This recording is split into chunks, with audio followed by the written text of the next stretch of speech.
Hi everyone, my name's Brody, and I'm so sorry I can't be there for this Juneteenth celebration. But I will be in Baltimore, unfortunately. But we can thank the kind of virtual world of Zoom that I can join you in this way today.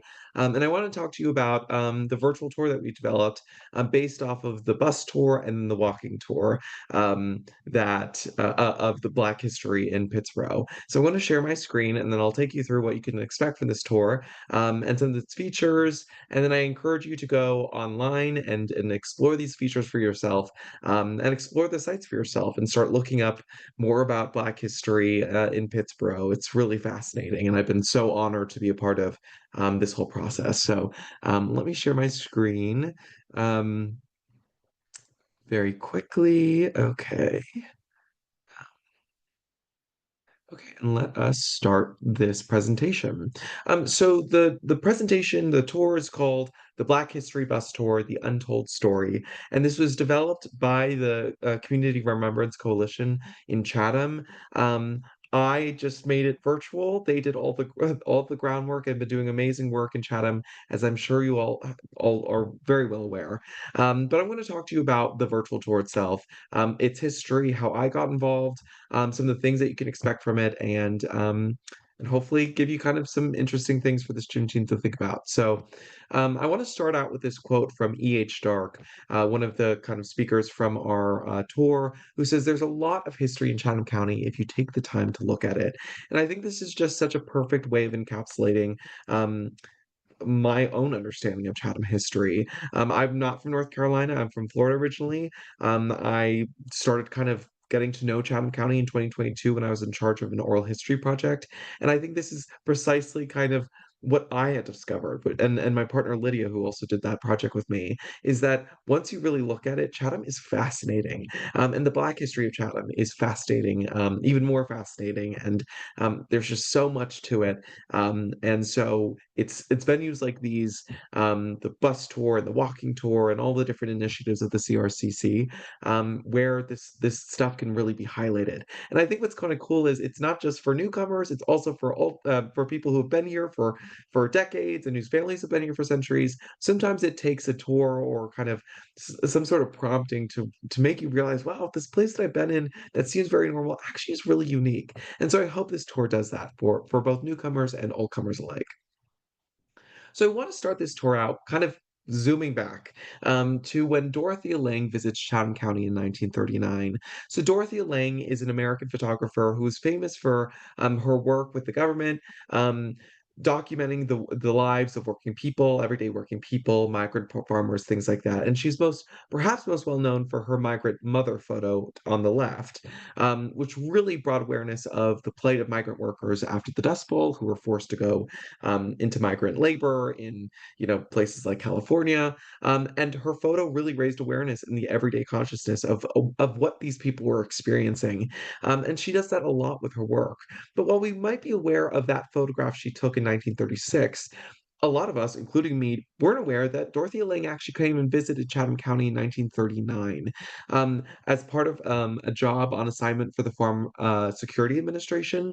And she documented migrant, sharecropper, and tenant farmers' lives in the rural South. So she's going throughout the whole, southeastern United States, and she stops in Chatham County in July of 1939. Um, and I just love this quote from her. It says, "The camera is an instrument that teaches people how to see without a camera." And I think tours like this, that the CRC-C have put together, and a lot of the other good historical work that, folks up in UNC and a lot of different universities across North Carolina have done, really also do that for people, right? They also teach people how to see their surroundings in a new light. And I think that's a really kind of cool way to look at it. So she documented the kind of tenant farmers and the sharecroppers, often Black, in the rural South. These are ones that she took on her trip in Chatham. Um, on the left, we see the tenant farmer photo. We also see, for example, wife and children of Mr. Hubbard, tenant farmers on the right. I'm sure someone's done this, but I think it'd be so interesting to track down this family to share these photos. I'm sure it's been done, but I haven't heard of it. But these are really intimate looks at these people's lives in the county. But she didn't just capture rural life, she also captured Black urban life as well, or the urban kind of as kind of urban as Pittsburgh was at the time. And what we see, I think, would shock a lot of people who are newcomers, especially someone like me, to Pittsburgh, where we see just vibrant Black life in Pittsburgh, downtown Pittsburgh. So we see, for example, this must have been a Saturday afternoon. We see this is on the right, the um, Pilkington's drug, which is now S&T Soda Shop, looks much the same as it does today. But we see it's just this, it's host to this vibrant Black social life and community life, and commercial life as well. And we've seen all of these other pictures that downtown Pittsburgh was primarily kind of at this time frequented by Black Chathamites, but also owned and run by Black Chathamites as well. And a lot of the land outside of Chatham, a large swath of land, was owned by Black families. And I think this can be erased sometimes when we think about Pittsburgh today. That looks very different. Um, but this was really important history that I think things like the walking tour of Chatham really bring to the fore. But I think Dorothea Lange's picture that really encapsulates a lot of what this tour talks about is this one right here, which is of the courthouse, of course, but it's titled Courthouse, Pittsboro, North Carolina, Note Ever-Present Confederate States of America Monument. And I think this photo is really interesting for a number of reasons. One, we see kind of the looming, courthouse in the background, and we see that Confederate monument that was only taken down not very long ago in 2020 or 2019. And we see kind of foregrounded, Dorothea Lange foregrounds these people talking in the front who are Black residents of Chatham. And that kind of statue's looming over them. And I think what this photograph gets at really well is the fact that Black life has thrived in Chatham County as well as the rest of the South, in spite of a lot of the institutional and legal barriers that were put in place to stop them from thriving. And yet they did. And yet they ran all these businesses in Pittsburgh. And yet they owned so much land in Chatham County. And so I think this photo kind of gets at that juxtaposition that is often at the core of people's experience, Black residents' experiences in Chatham County, but which nonetheless they have persisted and they have been resilient in thriving in many ways. And I think this can be summed up best by Anisha Bryant Graves' quote from the tour.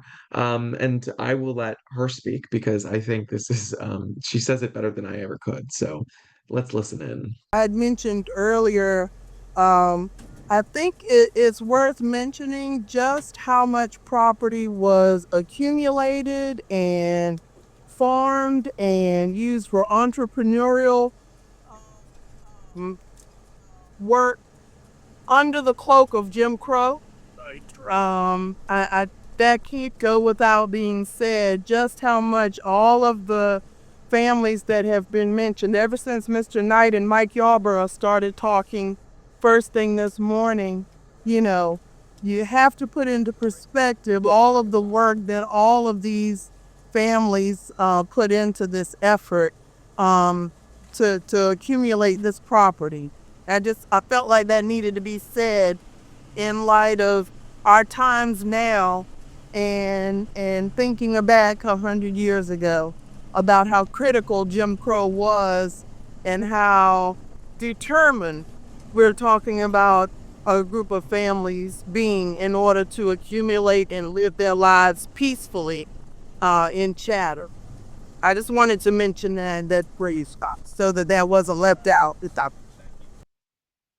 So apologize for a little bit of the tinny quality because it was on a bus. There's a lot of background noise, and I had to kind of apply various different techniques to try to make sure that those voices you could kind of understand what they were saying. So if there's a bit of a tinny quality or a bit of a kind of wonky quality, that is why. But I think the point nonetheless gets proven by what Nisha says here, which is that this was all in spite of and like yeah, in spite of all of the different barriers that were put in these families' ways, and yet they continue to thrive. And so, for this virtual tour, I want to say that photographs like those of Dorothea Lange bear witness to Pittsburgh's complex and layered history and remind us the often slow ways in which social progress unfolds. Yet, throughout every era of Chatham, Black residents have been there. building vibrant communities, preserving their stories, and shaping the county's identity, testifying to one undeniable fact: Black history is Chatham history, and Chatham history is Black history. So I think this is a really important point to drive home, especially in today when things, diversity initiatives or inclusion kind of initiatives are so under threat. This is by no means new for anyone who's lived, especially Black residents who've lived in the South, but it's a really frustrating reality. And yet, I think when we look at the history and what's been done to preserve that history and what has been done despite all the obstacles put in people's way, that people can still thrive is really inspiring in many ways.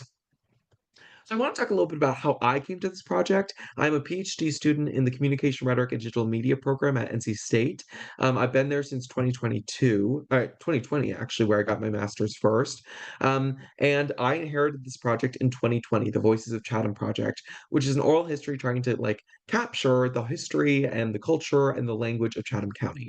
I'm a linguistics student, so I study language and dialects. And so initially, this project was looking at how dialects are changing in Chatham as Chatham's experiencing these rapid changes. But more importantly, we're preserving the history and then the culture of this county as a resource for both, old timers and newcomers alike. So I joined in 2022. We've conducted over 100 interviews with residents ranging from ages of 16 to 99. I think the oldest resident that we've interviewed was born in 1923, which was a fascinating interview. And these are all available on our website. You can hear clips of these. You can hear, learn more about Chatham County history, all on our website at that website, voicesofchatham.org. And includes things like a virtual tour where you can kind of hear these stories, but also explore the map. Resources on school integration. It has one of the most thorough kind of programs on school desegregation in Chatham County, publicly available. And we are coming up with a documentary to share what we found that should be available in the next coming months. That's been delayed. So hopefully it's coming out in the next couple of months. But we're really looking forward to that. My main partner is Lydia Elrod, who you see in this top picture, top and bottom picture here. This is our team. We go out and interview people. If you can think of someone you want us to interview, we'd love to interview them. So please keep that in mind.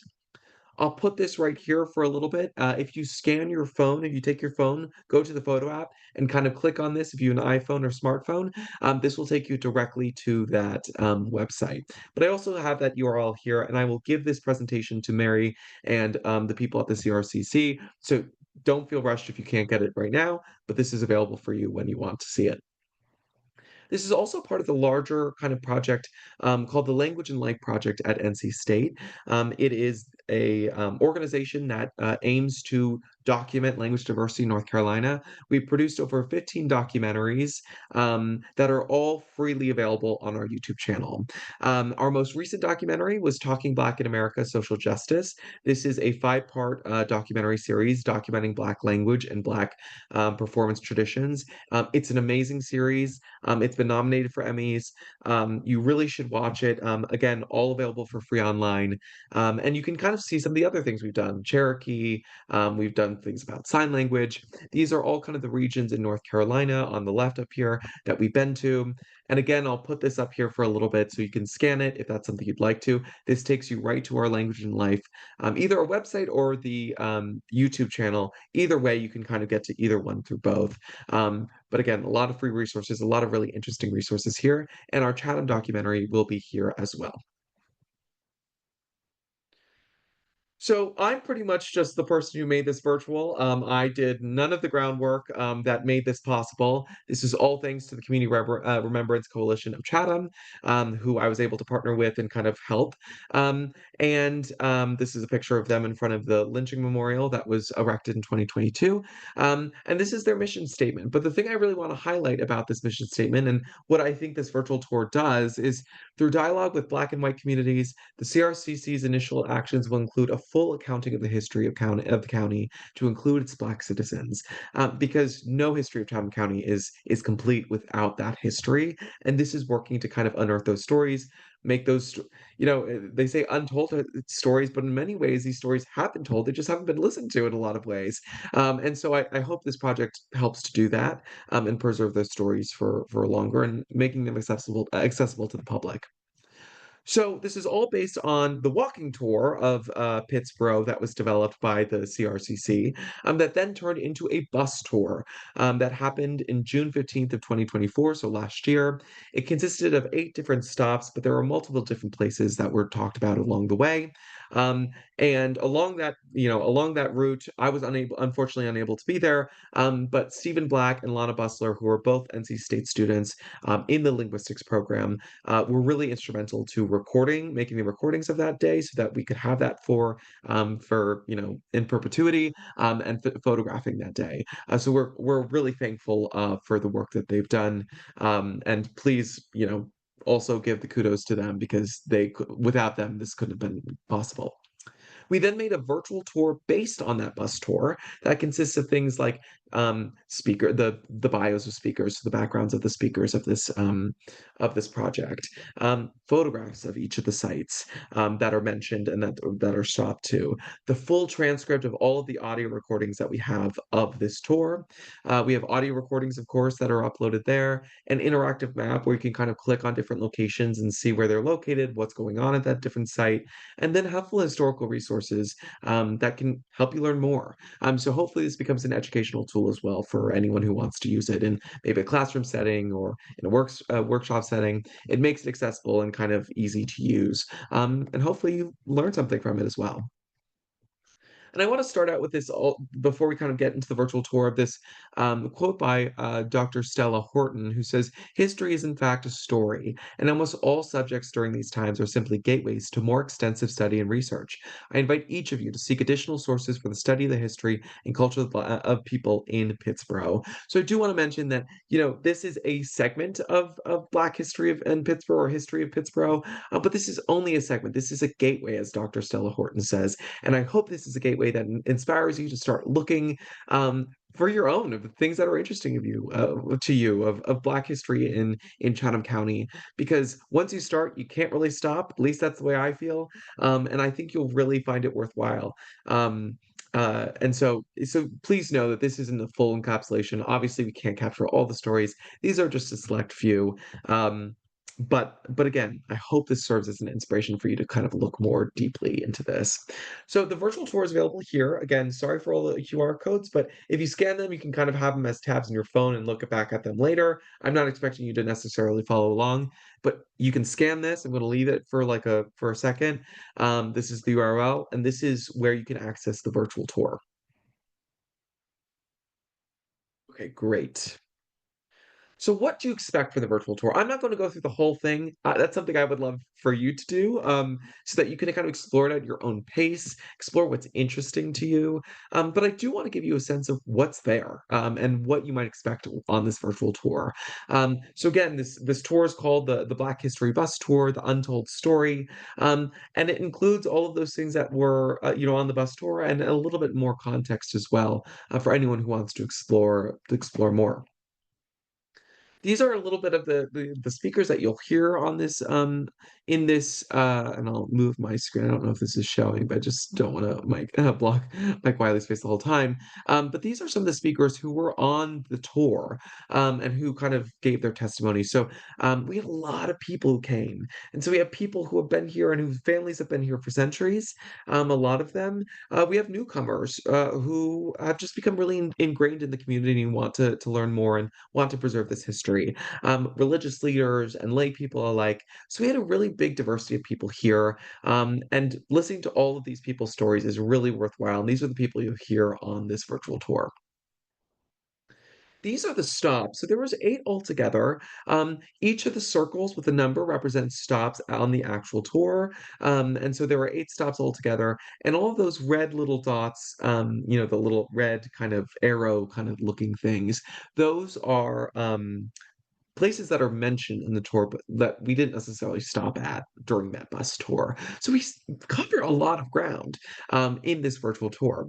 So I'm going to exit out of this real quick, and I want to show you kind of what the overall look of this virtual tour looks like when you get to that website. It's going to look a little different for you, a little different for you on the mobile website. But let's start at the very beginning. Sorry, let me scroll back here.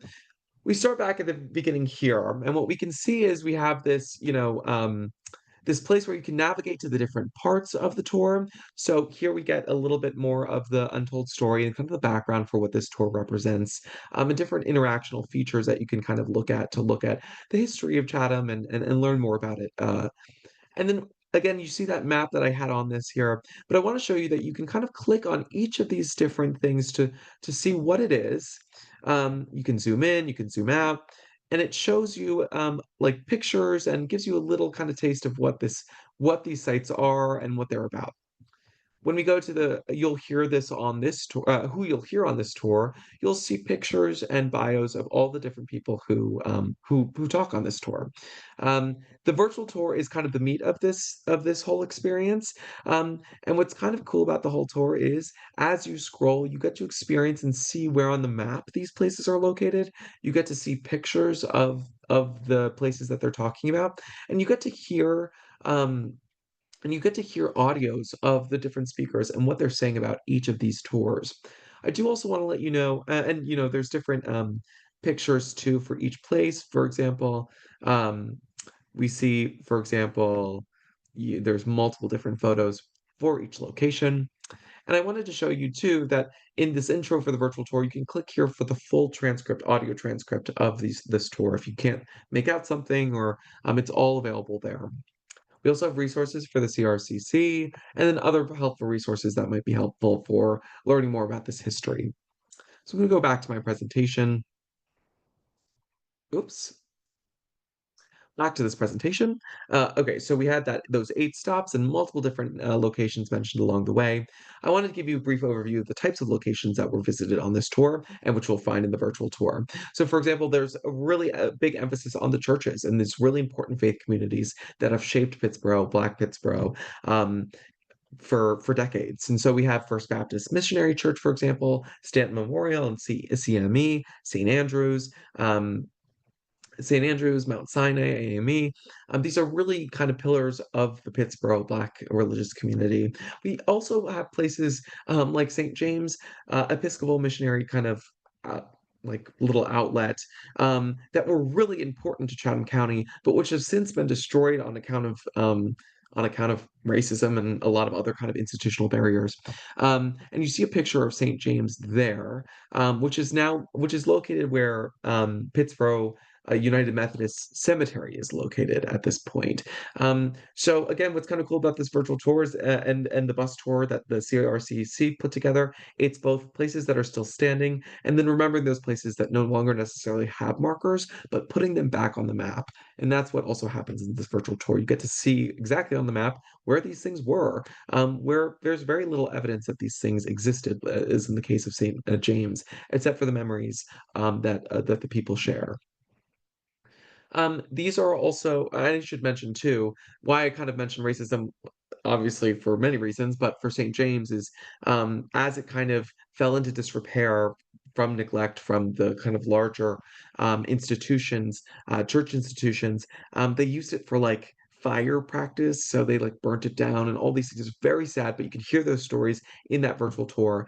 And again, I think it just goes to show kind of the institutional barriers that a lot of Black residents were facing, and yet the perseverance and resilience of these Black residents as they have made Chatham County's history what it is today.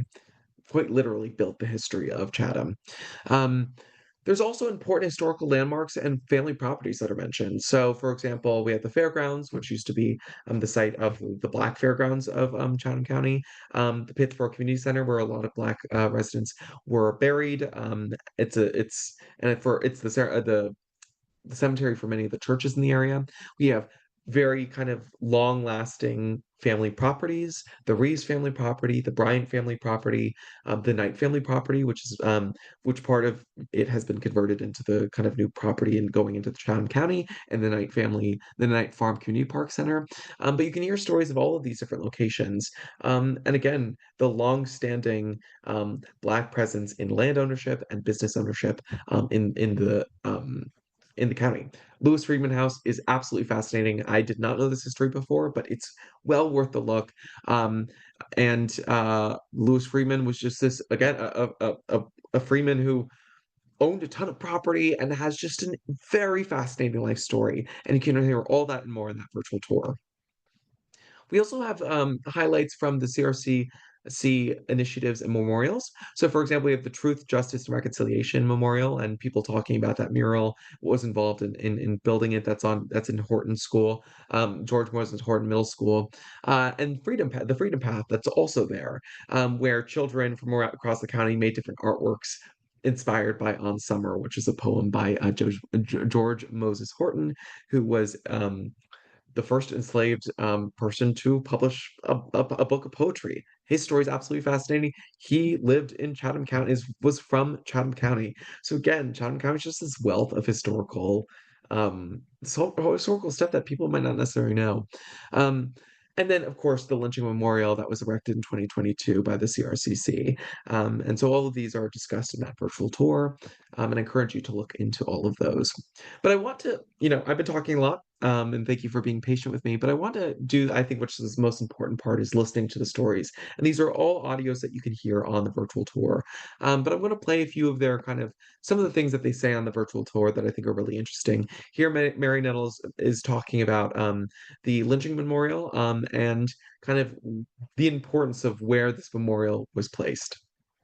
We had an awful lot of people to make sure that this marker is right here. It is behind where the old jailhouse used to be. For right now, the annex building was not there. The road has changed because it used to be a circle drive through here before we got down to this road.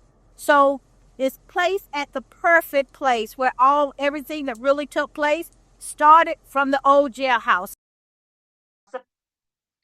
So yeah, it's so interesting that lynching memorial is so strategically placed for historical importance because that is where those many of those kind of events took place. And of course, Mary Nettles, as I'm sure everyone here knows, has been just instrumental, along with the rest of the CRCC, in bringing this history to light, and making sure it's not forgotten. Here we have Mike Wiley, who is a local writer, playwright, and poet, and he's performing a piece by George. Sorry, I keep on um, slipping up here. George Moses Horton, on Summer, which is the piece that inspired all the children's artwork on the Freedom Path. And this is just a very short excerpt, but so well done. And unfortunately, the tinniness of it, I think, kind of doesn't do it justice. So I hope you get to hear him in person one day. But here is him doing a little section of that. Clematis orchards now expand, their laden branches o'er the lane, and with their bounty fill the land, while plenty smiles over every tree.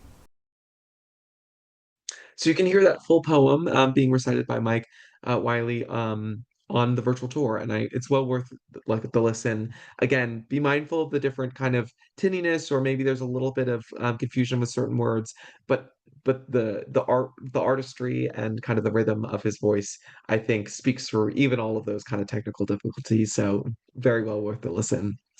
Here we have Helen Farr, um, who's talking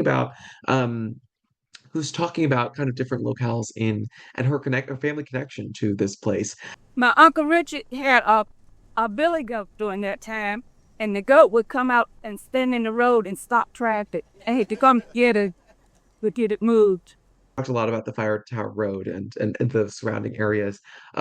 So please go onto the website to hear more. But it's sometimes hard to imagine with Pittsburgh that's so different now and is developing so rapidly.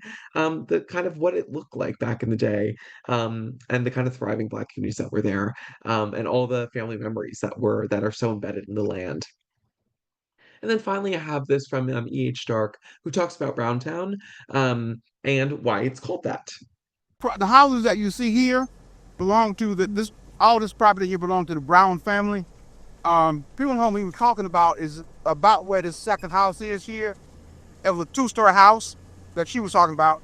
And this was because it belonged to the Brown family, it was called Browntown. There's several more places back there where houses were, but they're not there anymore. And the property spots right here, okay, right there.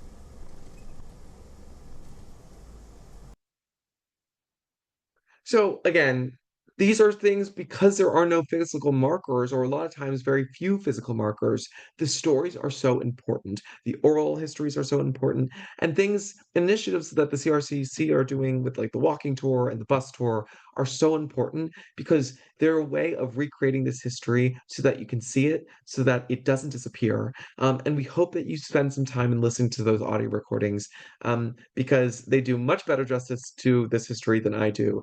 And I was just very honored to be able to play just even a small part in bringing that story to life. Um, so for this tour, I hope that each of the stories shared here inspires you to tell your own stories and to join the countless others who continue to add new chapters to the enduring legacy of Black Pittsburgh. So happy Juneteenth, everyone. Sorry I couldn't be there in person. I hope you enjoy your day, and I hope this inspires you to learn more about the history and hopefully get involved in the CRC-C's initiatives or local history initiatives in your area. So thanks so much, everyone. Have a great day.